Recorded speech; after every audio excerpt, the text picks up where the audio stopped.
जय श्री राम, जय हनुमान, श्री जय माता दी। श्रीमद् भागवत पुराण की जय। 28वां अध्याय अष्टांग योग की विधि। कपिल भगवान कहते हैं, माता जी, अब मैं तुम्हें सबीज योग का लक्षण बताता हूँ, जिसके द्वारा चित्त शुद्ध अप्रसत्र होकर परमात्मा के मार्ग में प्रवृत्त हो जाता है।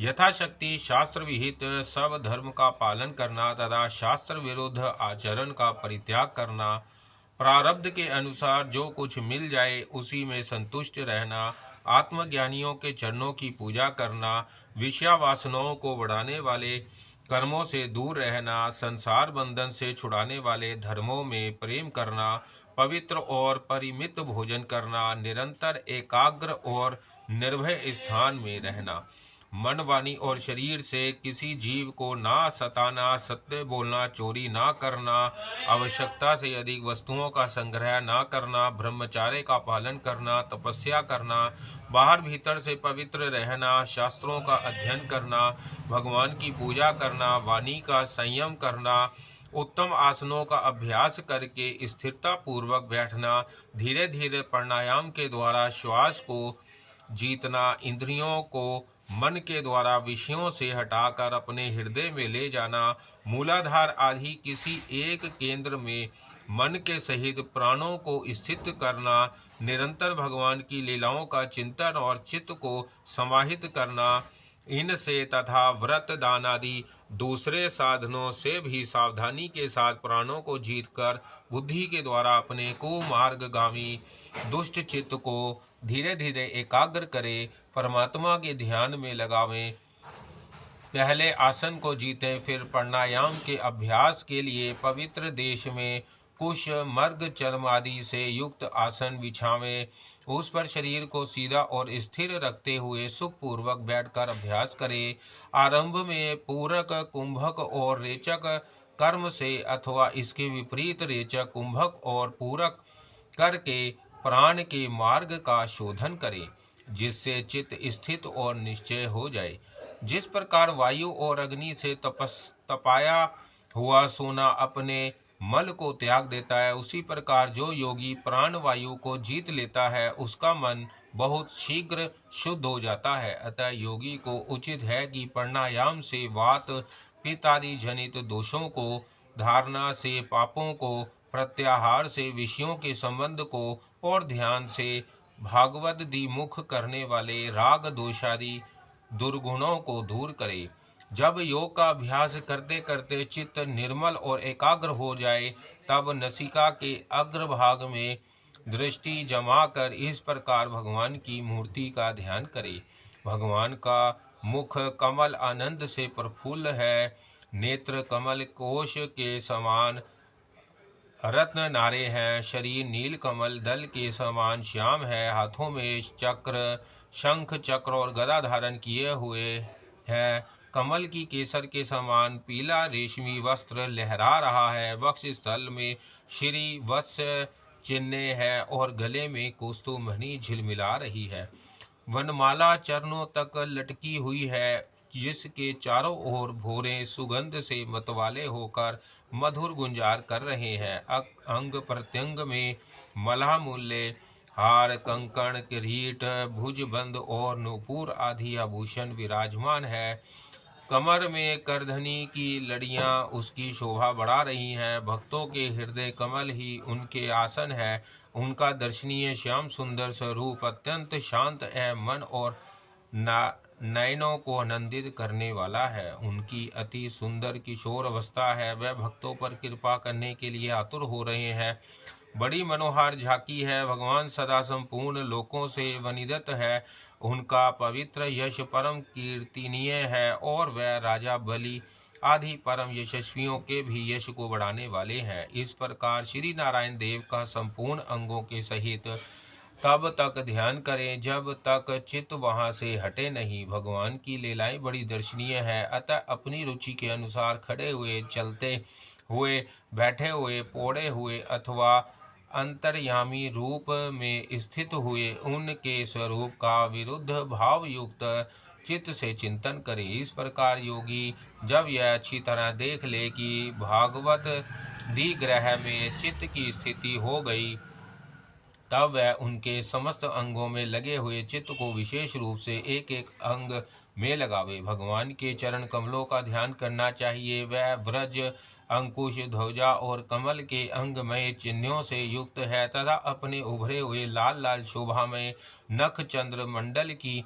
चंद्रिका से ध्यान करने वालों के हृदय के अज्ञान रूप घोर अंधकार को दूर कर देते हैं। इन्हीं की धोवन से नदियों में श्रेष्ठ श्री गंगा जी प्रकट हुई थी, जिनके पवित्र जल को मस्तक पर धारण करने के कारण स्वयं मंगल रूप महादेव जी और भी अधिक मंगलमय हो गए। यह अपना ध्यान करने वालों के पाप रूप पर्वतों पर छोड़े हुए इंद्र के व्रज के समान है। भगवान के इन चरण कमलों का चिरकाल तक चिंतन करे।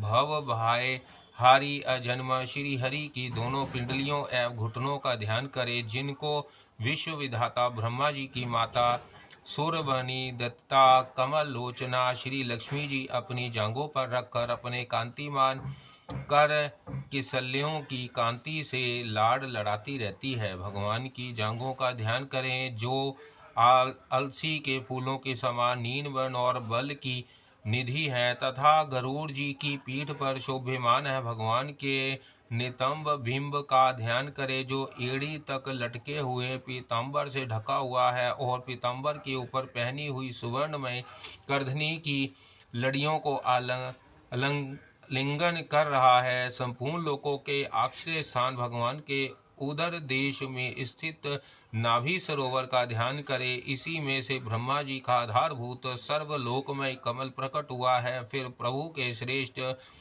मरकत मणि सदृश दोनों स्तनों का चिंतन करे, जो वक्ष स्थल पर पड़े हुए शुभ्र हारों की किरणों से गौरव वर्ण जान पड़ते हैं। इसके पश्चात पुरुषोत्तम भगवान के वक्ष स्थल का ध्यान करे, जो महालक्ष्मी का निवास स्थान और लोगों के मन एवं नेत्रों को आनंद देने वाला है। फिर संपूर्ण लोगों के वंदनीय भगवान के गले का चिंतन करे, जो मानो कौस्तुभ मणि को भी सुशोभित करने के लिए ही उसे धारण करता है।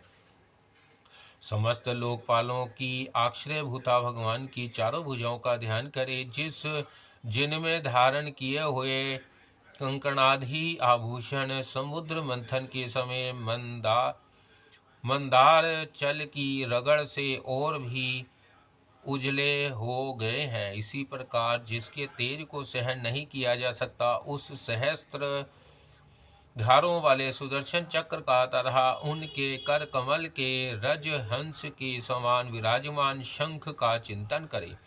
फिर विपक्षी वीरों के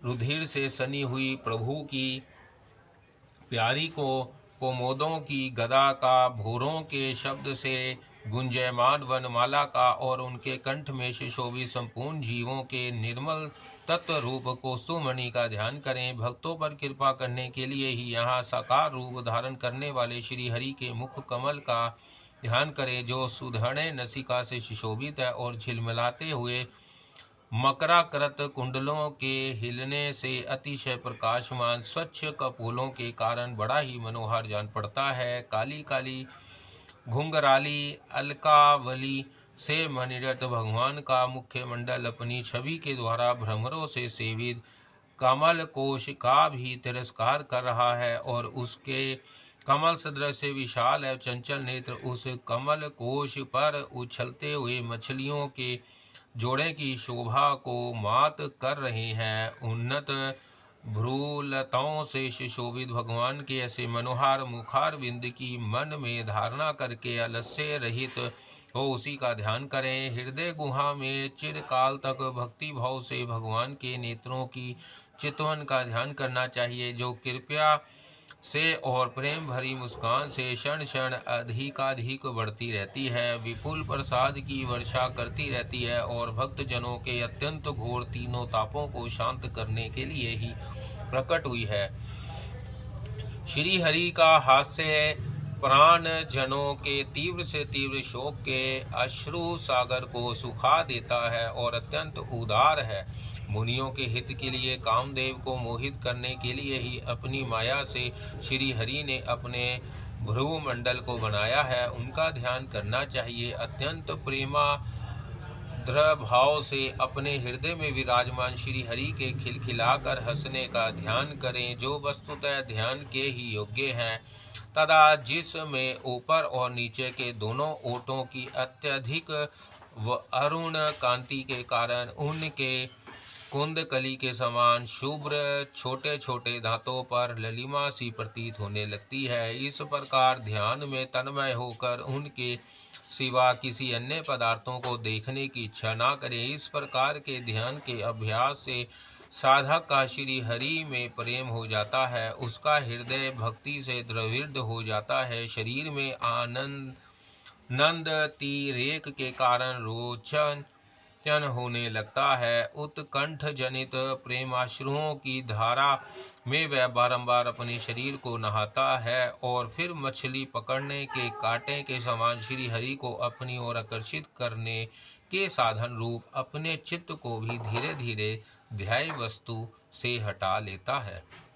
जैसे तेल आदि के चुक जाने पर दीप शिखा अपने कारण रूप तेजस तत्व में लीन हो जाती है, वैसे ही आश्रय विषय और राग से रहित होकर मन शांत ब्रह्माकार हो जाता है।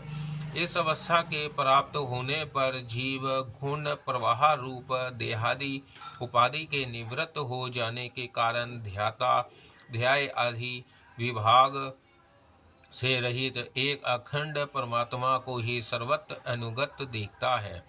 योगाभ्यास से प्राप्त हुई चित्त की इस अविधा रहित लय रूप निवृत्ति से अपनी सुख दुख रहित ब्रह्मा रूप महिमा में स्थित होकर परमात्मा तत्व का साक्षात्कार कर लेने पर वह योगी जिस सुख दुख के भोग तत्व को पहले अज्ञानवश अपने स्वरूप में देखता था, उसे अब अविधाकृत अहंकार में ही देखता है। जिस प्रकार मदिरा के मद से मतवाले पुरुष को अपनी कमर पर लटके हुए वस्त्र के रहने या गिरने की कुछ भी सुधि नहीं रहती, उसी प्रकार चरमावस्था को प्राप्त हुए सिद्ध पुरुष को भी अपनी देह के बैठने उठने अथवा देहवश कहीं जाने या लौट आने के विषय में कुछ भी ज्ञान नहीं रहता, क्योंकि वह अपने परमानंदमय स्वरूप में स्थित है। उसका शरीर तो पूर्व जन्म के संस्कारों के अधीन है, अतः जब तक उसका आरंभ प्रारब्ध शेष है तब तक वह इंद्रियों के सहित जीवित रहता है, किंतु जिसे समिधा पर्यंत योग की स्थिति प्राप्त हो गई है और जिसने परमात्म को भी भली भांति जान लिया है, वह सिद्ध पुरुष पुत्र कालाग्नि के सहित इस शरीर को स्वप्न में प्रतीत होने वाले शरीरों के समान फिर स्वीकार नहीं करता, फिर उसमें अहंता ममता नहीं करता।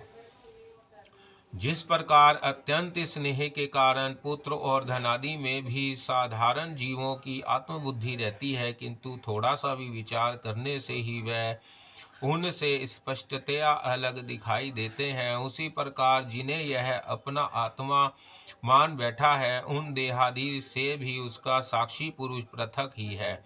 जिस प्रकार जलती हुई लकड़ी से चिंगारी से स्वयं अग्नि से ही प्रकट हुए धुएं से तथा अग्नि रूप मानी जाने वाली उस जलती हुई लकड़ी से भी अग्नि वास्तव में पृथक ही है, उसी प्रकार भूत इंद्रियां और अंतकरण से उनका साक्षी आत्मा अलग है, तथा जीव कहलाने वाले उस आत्मा से भी ब्रह्मा भित्र है और प्राकृतिक से उसके संचालन पुरुषोत्तम भित्र है। जिस प्रकार देह दृष्टि से जरायुज अंडज स्वेदज और उद्भिज चारों प्रकार के प्राणी पंचभूत मात्रा है, उसी प्रकार संपूर्ण जीवों में आत्मा को और आत्मा में संपूर्ण जीवों को अन्याय भाव से अनुग्रत देखें। जिस प्रकार एक ही अग्नि अपने पृथक पृथक आश्रयों में उनकी विभिन्नता के कारण भित्र भित्र आकार का दिखाई देता है, उसी प्रकार देव मनुष्य आदि शरीरों में रहने वाला एक ही आत्मा अपने आश्रयों के गुण भेद के कारण भित्र भित्र प्रकार का भासता है। अतः भगवान को भक्त जीव के स्वरूप को छिपा देने वाली कार्य कारण रूप से परिणाम को प्राप्त हुई। भगवान की इस अचिंत्य शक्ति में माया को भगवान की कृपा से ही जीतकर अपने वास्तविक स्वरूप ब्रह्मा रूप में स्थित होता है।